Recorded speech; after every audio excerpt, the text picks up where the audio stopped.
Hey everybody, welcome to the channel. Today we're going to be working on a 1945 Willys MB. This is a Jeep I've been in the process of restoring for a couple years now. Recently I've been having oiling issues after overhauling the engine. After some diagnosis, I believe it's the oil pump. So today I'm going to be showing you how to put the oil pump in. Alright, so here's a new oil pump. Part number is the M53A. This is from Melling. There is another manufacturer that makes oil pumps for these Jeeps. They're made overseas. The clearances aren't the same, and there's been a lot of issues reported with these. So spend a little bit extra and get the Melling. So let's go ahead and open it up. Got our gasket, and here is the pump.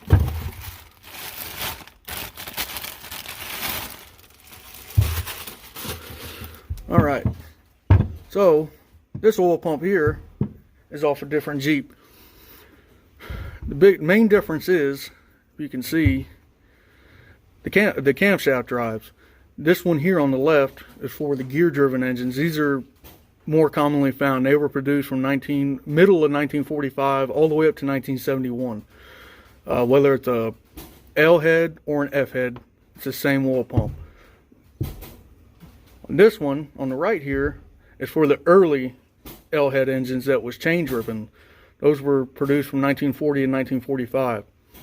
The difference is the chain driven camshaft spins clockwise and the gear driven spins counterclockwise. So you can see the tooth pattern is different. So before we install the new pump, we're going to go ahead and make sure it spins. Alright. Also, we're going to go ahead and prime it up. So I got some engine oil in here. I run 1040 with a Lucas zinc additive in all my Willys engines because of the camshaft, the flat tappet cam. So we're going to go ahead and start pumping.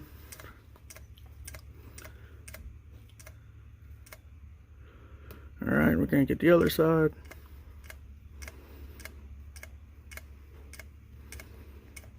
Alright, gonna let that sit. Go ahead and spin it a little bit. This is important we have it primed up because there's a chance it won't suck it up through the pickup. We're gonna keep going back and forth with it.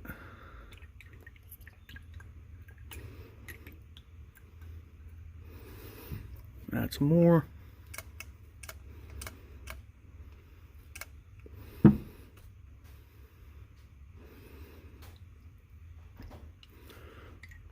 Now the directions say you can submerge this in oil. There's nothing wrong with that either. I was just trying to save myself from having a big mess and having to clean it off when I paint it and all that stuff.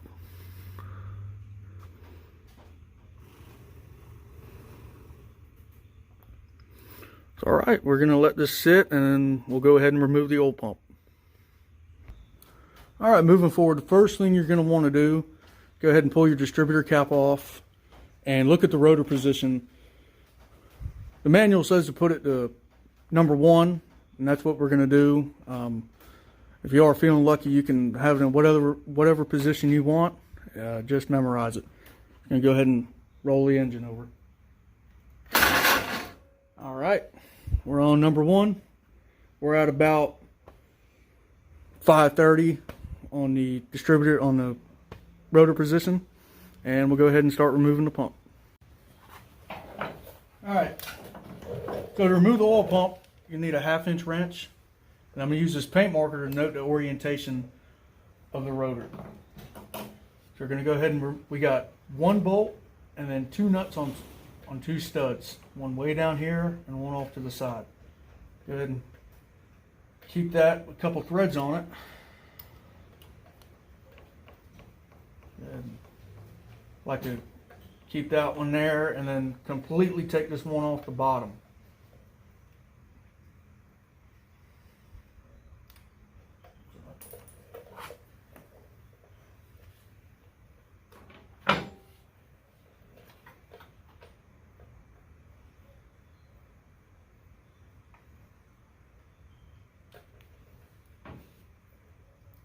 Doesn't hurt too to go ahead and peek over at the distributor rotor on the other side to make sure it's not going to rotate coming out.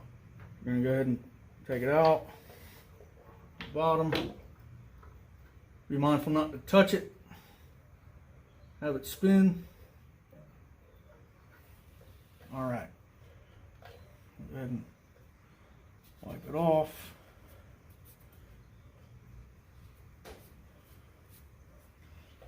And if you look, the slot for the distributor is only one way. The distributor on these Willys Jeep engines only goes one way. So it's important to note that indentation. So I'm going to go ahead, this is my paint mark from previously. Go ahead and try to wipe that off.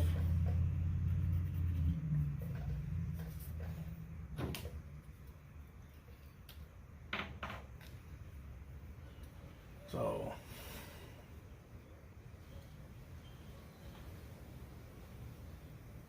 all right.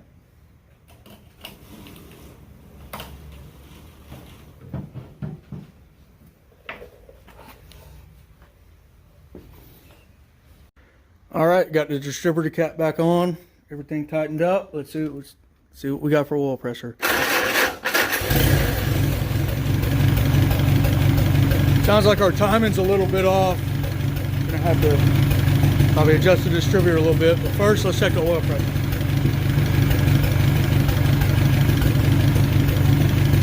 All right. So that's much better than what I had before. Before it was only about 20 psi. Which was unsatisfactory. So now we got it to where it needs to be.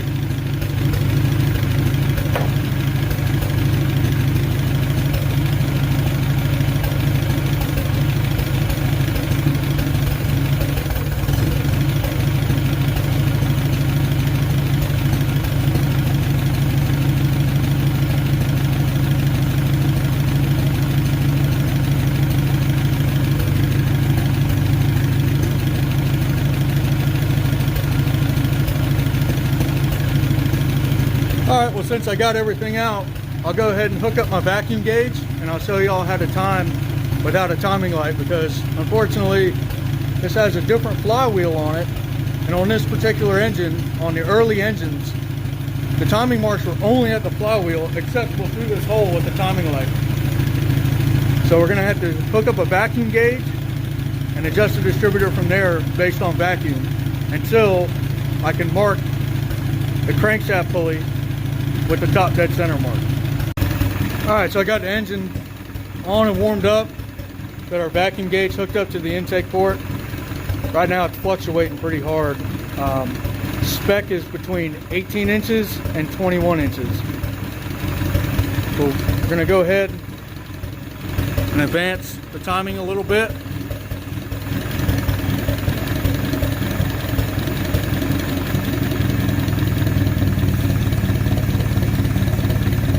Alright, a little too much.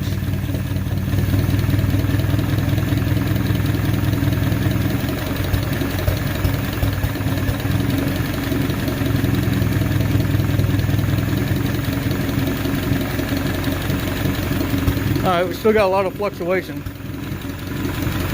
So I'm going to go ahead and make some adjustments to the carburetor.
All right, so I got the vacuum gauge to steady out. We're gonna leave it like this for now. It's got a little bit of a miss, but I don't have the oil bath air cleaner on yet. The engine isn't fully broken in yet. I'm gonna check the valves again, adjust the carburetor a little bit more, but that'll be for a future video when I get more parts on it.